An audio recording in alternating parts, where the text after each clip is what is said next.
Hello दोस्तों, welcome to my YouTube channel that is Eco Shine. अगर इस आप चैनल पर नए हो तो subscribe my channel and press the bell icon. तो आज की वीडियो में हम देखने वाले हैं फीचर्स ऑफ मैक्रो इकोनॉमिक्स। उसमें फर्स्ट है स्टडी ऑफ एग्रीगेट। एग्रीगेट मतलब टोटल, ऑल या होल कह सकते हैं।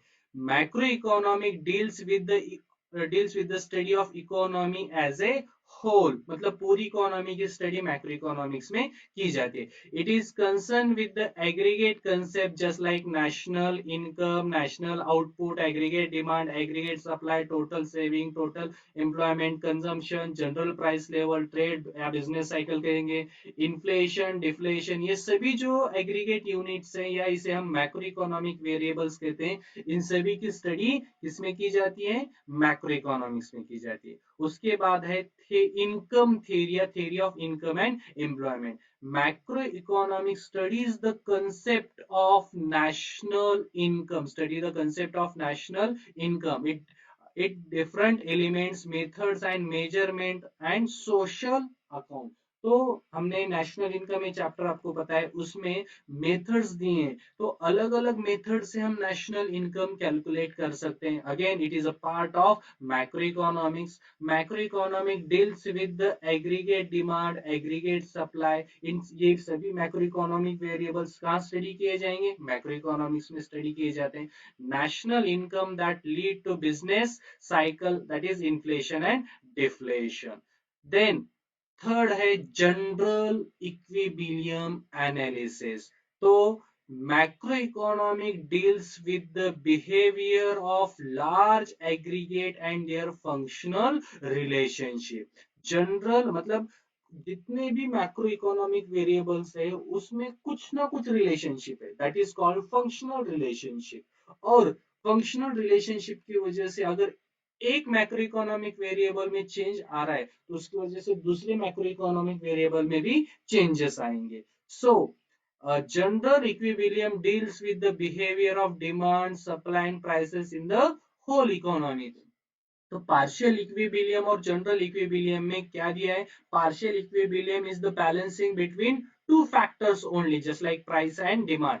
लेकिन जनरल इक्विबिलियम मींस बैलेंसिंग और equalizing the fact all the factors at the same time. सभी फैक्टर्स के बीच में एक साथ इक्वलाइजेशन करना, इक्विबिलियम करना, उसे हम जनरल इक्विबिलियम कहते हैं। देन उसके बाद है इंटरडिपेंडेंस। जितने भी मैक्रो इकोनॉमिक वेरिएबल्स हैं, नेशनल इनकम हो, नेशनल आउटपुट हो, इन्वेस्टमेंट हो, जनरल प्राइस लेवल हो, जितनी भी मैक्रो इकोनॉमिक वेरिएबल्स हैं ये एक दूसरे पर इंटरडिपेंडेंट है। मतलब एक में अगर चेंजेस होंगे तो दूसरे में भी ऑटोमेटिक चेंजेस होंगे। दूसरे में चेंजेस होगा, नेशनल इनकम में चेंजेस हो रहे हैं तो नेशनल आउटपुट में भी चेंजेस होगा। नेशनल आउटपुट में चेंजेस होंगे तो total saving, total investment, aggregate demand, aggregate supply, इन सभी में कुछ ना कुछ चेंजेस आएंगे because all the macroeconomical variables are interdependent to each other. Then macroeconomics uses lumping method. Lump मतलब एक साथ सभी या ग्रुप कह सकते हैं। Lumping method is the study of whole economy rather than its part.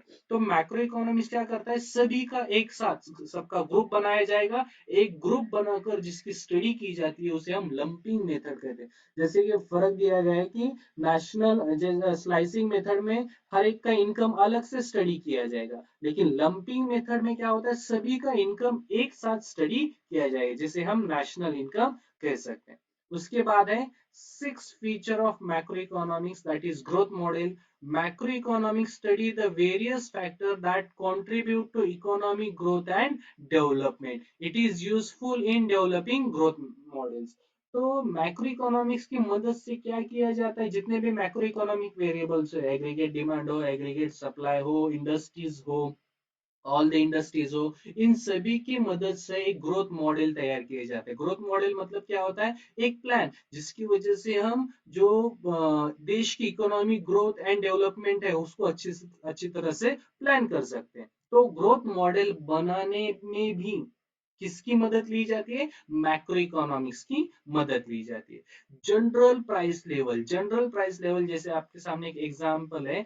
General price level is the average of all prices of goods and services currently being produced in the economy. जैसे आपके सामने एक petrol का example है। Petrol की अप्रैल में price अलग है, अक्टूबर में प्राइस अलग है, तो इन दोनों की जो एवरेज प्राइस है 107। तो हर एक प्रोडक्ट की सभी प्रोडक्ट की एवरेज प्राइस निकाली जाती है, उसे हम जनरल प्राइस लेवल कहते हैं। और general price level macro economics की मदद से कैलकुलेट की जाती है। Then macroeconomics is said to be policy oriented science, क्योंकि macroeconomics की मदद से गवर्नमेंट अलग अलग जो ग्रोथ मॉडल्स हैं या पॉलिसीज है वो तैयार करती है। जैसे कि इकोनॉमिक ग्रोथ पॉलिसी हो, एम्प्लॉयमेंट पॉलिसी हो, एम्प्लॉयमेंट जनरेशन पॉलिसीज हो, इन्फ्लेशन कंट्रोलिंग पॉलिसी हो, या डिप्रेशन कंट्रोल करने की जो पॉलिसीज हैं, ये सभी पॉलिसीज गवर्नमेंट किसकी मदद से? मैक्रो इकोनॉमिक्स की मदद से तैयार करती है। तो आज के वीडियो में इतना ही। Thank you.